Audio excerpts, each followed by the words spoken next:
semuanya, kembali lagi bersama para berbagi. Jadi, materi kali ini kita akan membahas kembali soal P3K untuk tenaga kesehatan perawat dengan tema keperawatan jiwa. Yuk, jangan berlama-lama lagi, langsung aja ke soal nomor 1. Soal nomor 1, seorang perempuan 22 tahun diantar ke rumah sakit jiwa karena keluyuran di pasar tanpa menggunakan pakaian. Pasien mengatakan gerah kalau memakai baju. Hasil pemeriksaan, pasien duduk di ruang makan dengan penampilan kancing baju yang tidak rapi, rambut tidak disisir dan acak-acakan, serta gigi kotor. Saat ditanya oleh perawat, pasien hanya menjawab iya dan tidak tahu. Apakah masalah keperawatan utama pada kasus tersebut? A. Isolasi sosial, B. Harga diri rendah, C. Defisit perawatan diri, D. Gangguan citra tubuh, E. Coping tidak efektif.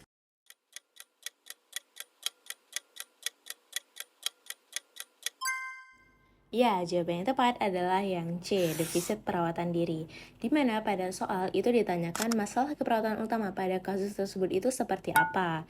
Nah, berdasarkan hasil pengkajian ya, kita langsung aja nih cek ke hasil pemeriksaan yang dilakukan oleh perawat, di mana pasien itu memiliki penampilan kancing baju yang tidak rapi, kemudian rambut tidak disisir ya, kemudian acak-acakan serta gigi kotor. Dan ini menunjukkan tanda dan gejala untuk diangkat masalah keperawatan yaitu defisit perawatan diri, di mana defisit perawatan diri itu yaitu ketidakmampuan individu tersebut dalam melakukan perawatan diri. Nah, di sini ada option jawaban. Yang pertama ada isolasi sosial, di mana untuk isolasi sosial ini yaitu individu yang mengalami penurunan atau bahkan sama sekali ia tidak mampu berinteraksi dengan orang lain. Sedangkan untuk yang harga diri rendah yaitu perasaan yang tidak berharga, tidak berarti, serta rendah diri yang berkepanjangan yang mengakibatkan dirinya itu terus-menerus merasa ia tidak mampu melakukan kegiatan apapun.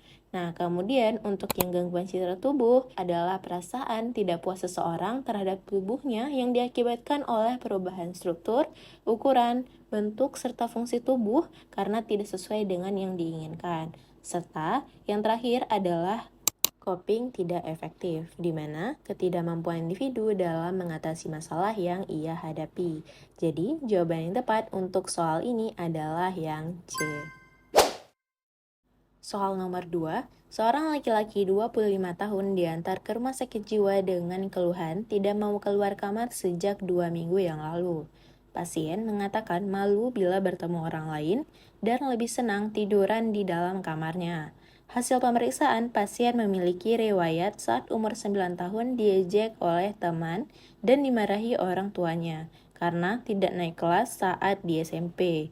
3 bulan yang lalu, pasien berhenti minum obat karena bosan dan merasa sudah sembuh. Apakah faktor presipitasi penyebab terjadinya masalah pasien pada saat ini? A. Menyendiri di kamar, B. Berhenti minum obat, C. Dimarahi oleh orang tuanya, D. Diejek teman-temannya, E. Enggan bertemu orang lain.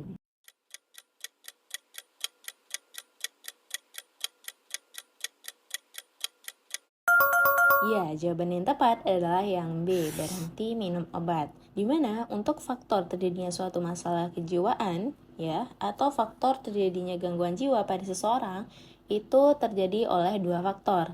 Yang pertama ada faktor predisposisi dan faktor presipitasi.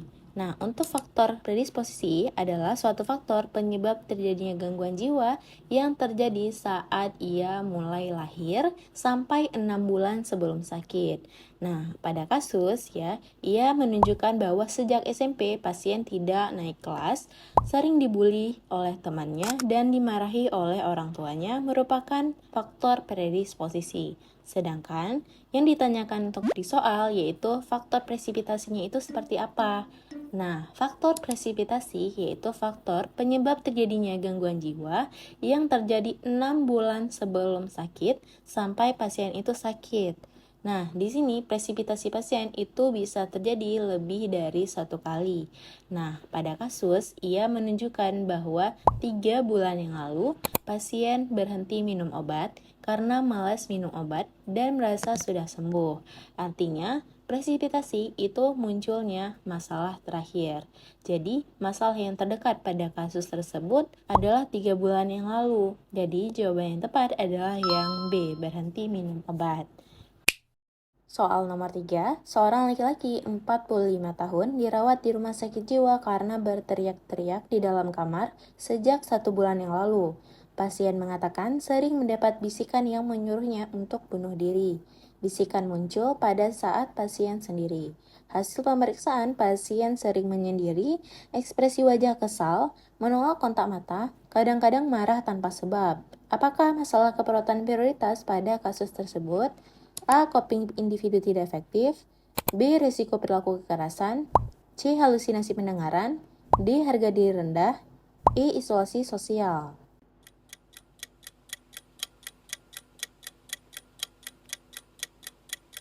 Ya, jawaban yang tepat adalah yang C. Halusinasi pendengaran.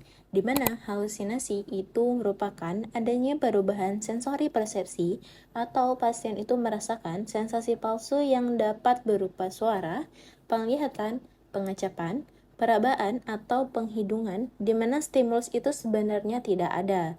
Nah, pada kasus, pasien mengatakan sering mendengar suara-suara yang menyuruhnya untuk bunuh diri dan suaranya itu didengar pada saat ia sedang sendiri. Dari hasil observasi, pasien sering menyendiri dan ini merupakan masalah prioritas diagnosa yang harus ditegakkan agar ia tidak melakukan hal-hal lain yang dapat terjadi seperti resiko perilaku kekerasan dan juga bunuh diri. Nah, pada kasus, ia mengatakan bahwa suara tersebut muncul saat ia menyendiri dan menyuruhnya untuk bunuh diri. Dan hasil pengajiannya juga, pasien juga sering marah sendiri tanpa sebab yang timbul akibat bisikan yang ia rasakan. Jadi sebagai perawat, kita harus menyelesaikan masalah keperawatan yaitu halusinasi terlebih dahulu ya, yang dilakukan sesuai dengan SP halusinasi yang tepat. Jadi jawaban yang tepat adalah yang C. Soal nomor 4, seorang perempuan 18 tahun didiagnosis skizofrenia dirawat di rumah sakit jiwa karena sering kabur dari rumah sejak 2 bulan yang lalu. Pasien mengatakan mendengar adanya suara yang memanggil-manggil dirinya. Hasil pemeriksaan, pasien melamun, kadang-kadang bicara sendiri. Pasien sudah mampu menyebutkan jenis dan isi halusinasi, mengatakan tahu keadaan dan perasaan saat muncul halusinasi, tetapi belum mampu mengontrol halusinasi tersebut. Apakah intervensi keperawatan prioritas pada kasus tersebut? A. Latih teknik menghardik halusinasi. B. Ajarkan cara minum obat dengan benar. C. Beri dukungan untuk berkomunikasi dengan baik. D. Anjurkan pasien bercakap-cakap dengan orang lain. E. Dorong untuk melakukan kegiatan tertentu saat mendengar suara-suara.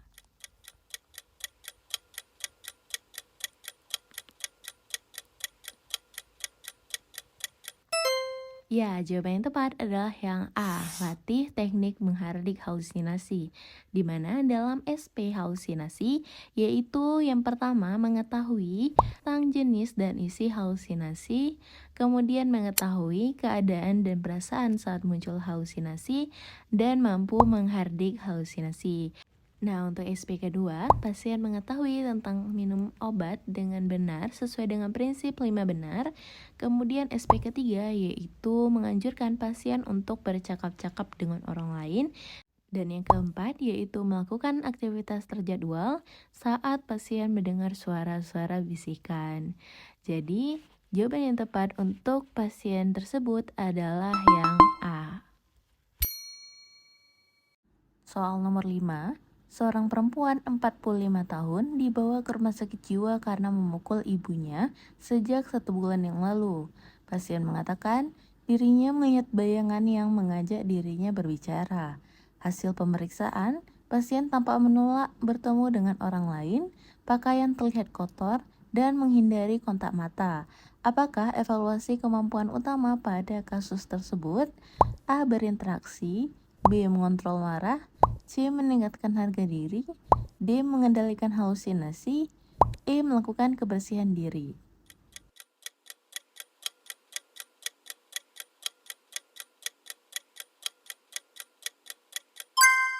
Ya, jawaban yang tepat adalah yang D, mengendalikan halusinasi. Pada soal, ditunjukkan bahwa pasien itu sedang melihat bayangan dan merupakan tanda dan gejala halusinasi. Sehingga, evaluasi kemampuan utama yang perlu untuk dilakukan yaitu pasien mampu mengendalikan halusinasinya. Untuk pengkajian, dalam segi pakaiannya terlihat kotor, kemudian tampak menolak bertemu dengan orang lain, dan juga menghindari kontak mata sebagai data pendukung untuk kita selesaikan masalah prioritas diagnosa kedua setelah halusinasi. Jadi, untuk soal ini, jawaban yang tepat adalah yang D. Nah, untuk soal nomor 6, teman-teman dapat menulis jawaban teman-teman di kolom komentar. Sekian untuk video kali ini. Nextnya kita bikin soal apa lagi nih? Bisa ya teman-teman sharing di kolom komentar. Selamat untuk latihan soal teman-teman. Jangan lupa like, subscribe, dan hidupkan lonceng notifikasi untuk mendapatkan informasi lainnya dari perawat berbagi. Bye-bye!